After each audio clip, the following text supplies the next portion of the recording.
नमस्कार दोस्तों, कैसे हैं आप सब। आज हम बात करने वाले हैं टारगेट डे नंबर, एक मिनट जाइए, टारगेट डे नंबर 9 के बारे में।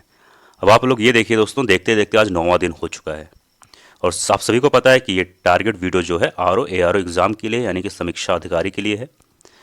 और आज 9वें टारगेट में हम क्या बात करने वाले हैं, आइए बात करते हैं। पहले अगर हम बात करें इंडियन पॉलिटी के बारे में, इंडियन पॉलिटी, तो उसमें आज आपको क्या क्या पढ़ना है। सबसे पहले आपको पढ़ना है आज वाइस प्रेसिडेंट।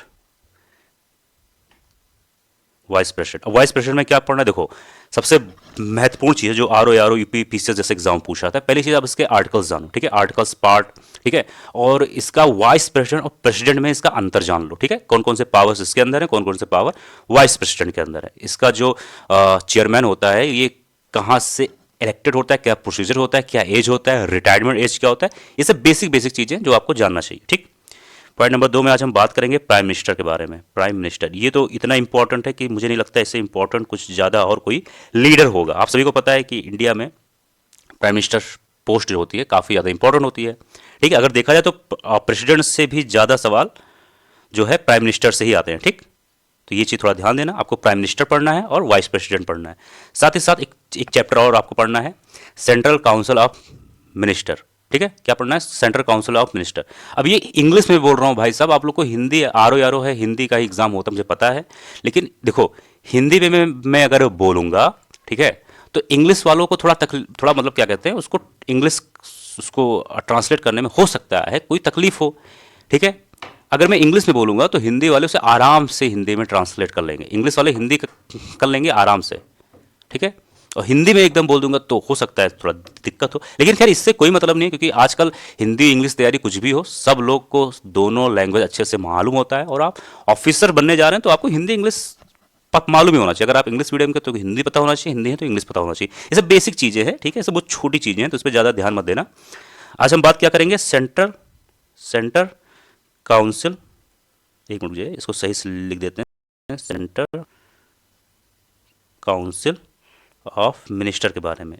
अभी इसमें क्या होता है, इसमें ये मालूम होगा आपको कि कैबिनेट मिनिस्ट्री क्या होती है, सेंट्रल मिनिस्ट्री क्या होती है, और उसमें जो प्राइम मिनिस्टर के जितने आर्टिकल हैं जैसे 74, 75, 76 जो भी आर्टिकल्स है उसमें ये डिटेल से दिया होता है। ठीक है, इसको आप लक्ष्मीकांत से पढ़ सकते हैं, जो आपका मेन सोर्स है पढ़ने का वहाँ से आप पढ़ सकते हैं। बस ये 3 चैप्टर आपको अच्छे तरीके से पढ़ना है, इसमें कोई भी लापरवाही नहीं करना है। अब इसको पढ़ने में आपको मैक्सिमम मैं बता दे रहा हूँ 4 घंटे ज़्यादा नहीं लगने वाले हैं। मैंने 4 घंटे आई होप कुछ ज़्यादा ही बता दिया है। अब आज आपको क्या पढ़ना है, आपको मॉडर्न हिस्ट्री में क्या पढ़ना है ये जान लेते हैं। मॉडर्न हिस्ट्री में आज आपको पढ़ना है 1905 से लेकर 1930 तक के सारे इंसिडेंट। इसमें जो जो कांग्रेस अधिवेशन हुए हैं, युद्ध हुए हैं, जो कुछ भी हुआ है, कांग्रेस अधिवेशन हुआ, युद्ध हुआ, कोई नया एक्ट बना, कोई नई चीज़ का गठित हुआ, कोई ट्राइबल इंसिडेंट हुआ, कुछ भी हुआ, आपको इन सब के बीच की सारी टाइमलाइन को जानना है। जैसे मान लेते हैं कि 1905 के बाद में कौन सा 1905 के बाद कौन सा रिफॉर्म हुआ, कौन सा युद्ध हुआ, कौन सा कांग्रेस अधिवेशन हुआ, कौन सा लीडर ने कौन सी पुस्तक लिखी, ये सब सारी तमाम चीज़ें इस बीच के बारे में आपको जानना है। ठीक, अब आपको क्या करना है, करंट अफेयर जो हम लोगों ने पिछले 4-5 दिनों से स्टार्ट किया था करंट अफेयर, ठीक है, 2025 जनवरी का, मुझे लगता है आई होप आप सभी लोगों ने ऑलमोस्ट कंप्लीट कर लिया होगा। तो इसको आज आप लोग लास्ट ही रखना कि जनवरी 2025 का करंट अफेयर आज आपका लास्ट डे जो है खत्म हो जाए, कोशिश ये रखना। अगर नहीं होता है तो कोई बात नहीं, अगले दिन तक यानी कि टारगेट नंबर 10 जब आएगा तो ये चीज़ ये ध्यान रखना कि जनवरी जो है 2025 का करंट अफेयर आप सभी का खत्म हो जाना चाहिए। ठीक, ये हो गया आज का टारगेट। अब जो मैं लास्ट में बात करता हूँ कि 20 सवाल आपको MCQ हिंदी से और 20 क्वेश्चन या उससे ज़्यादा जो आपने इंडियन पॉलिटी और GS, इंडियन पॉलिटी और मॉडर्न हिस्ट्री जो पढ़ा है उसको एक पेज में लिखना है।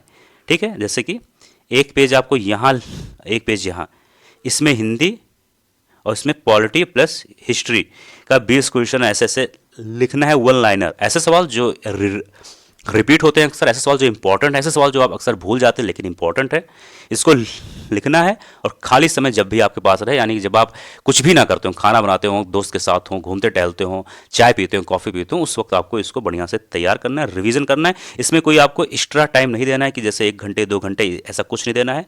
ऐसा करेंगे आप तो आपका बिना कुछ स्पेशल टाइम देते हुए 40 सवाल से ज़्यादा एमसीक्यू रोज आपका तैयार होता रहेगा। अब इसके पीछे क्या कॉन्सेप्ट है, अगर आप हमारा 55 डे वाला स्ट्रेटजी वीडियो देखेंगे तो वहाँ पर आप समझ जाएंगे कि मैं क्या कहना चाहता हूँ। ठीक है, मिलते हैं अगले वीडियो में। जय हिंद, जय भारत।